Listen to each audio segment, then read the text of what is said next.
Hi, I'm Bill Singer and I'm with Kenwood Management. And I wanted to talk with you about why real estate is a great diversification tool for an overall investment portfolio. So, diversification is very important to an investor because you want your performance for the entire portfolio, your entire portfolio, will be much stronger the more diversified you are. And real estate provides a great avenue for you to actually make that happen. And let me explain why that is. So, first of all, one of the things that is unique about real estate is that and especially commercial real estate, is that leases typically are written and signed by tenants for multiple years. Maybe it's 3 years, 5 years, 10 years, sometimes even a little bit longer.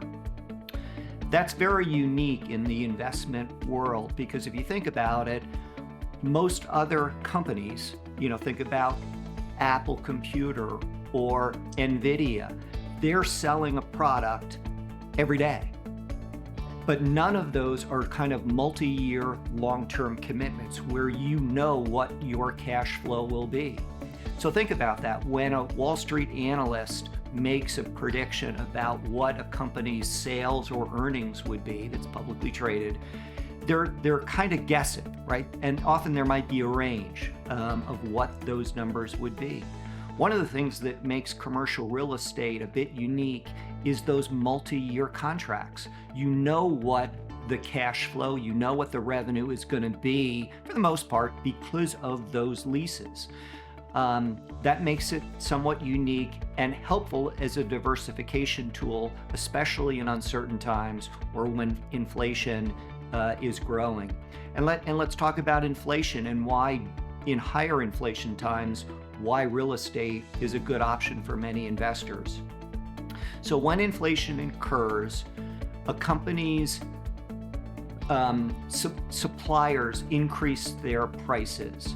And oftentimes what then the company needs to decide is, do I pass those higher costs on to my customers or do I absorb them? Frequently at the early stage when inflation occurs, the company absorbs those higher costs. Well, compare that to real estate. When you purchase the property and you're operating it, you're not buying those kinds of supplies that then impact the net revenue or the net income of the property. You've already purchased the property. You don't have this ongoing need to be purchasing computer chips or whatever it happens to be. So real estate becomes very insulated when inflation occurs. And in addition to that, it also limits the ability for companies to build new buildings during inflationary times because they are ordering materials, steel, drywall, carpeting, and those costs go up. It makes it more expensive to build, and that often creates appreciation for buildings that are already up, that are already operating. Third, think about what real estate is by itself. There's a limited amount of land in the world. There's a limited amount of land in the United States. So the amount of supply is fixed. It is finite. That is not the case with just about every other type of company that is publicly traded, right? Going back to the example of Apple Computer, they can always make more computers.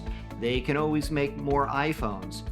But contrasting that to real estate, I can't make more land. There's only so much land that exists. So in many markets, particularly in the Mid-Atlantic and the Northeast, the amount of land is becoming extremely scarce. And that is also helping drive up values of existing buildings. And then lastly, one of the significant benefits of real estate as a diversification tool is a concept called correlation. So let me describe a little bit what that is. So correlation compares two investments and how likely they are to move in unison, to move together. So a good example would be if you bought two chip companies, they would probably go up at a similar time, and they would probably go down at a similar time. Well, if you do that, say you invest in those two chip companies, you might feel like you're diversified, right? Because I'm in two different companies. But in reality, if they move pretty much in unison, you're not very diversified. You really want companies that move not necessarily exactly in opposite directions, but don't move in unison. That makes a diversified portfolio. There are many websites available who offer correlation analysis that are very simple to use, that can compare two publicly traded companies, and you can see how correlated or not correlated they are. But when you compare a REIT, a publicly traded real estate investment trust, to a company like Apple, you will see that they have very low correlation. And as an investor, you want that diversification. That provides long-term, stable, consistent returns, and that is the ultimate goal. That's really what you want. So hopefully you found this helpful. If you'd like more information, please go to our website at www.kenwoodmgt.com. And thank you so much for watching.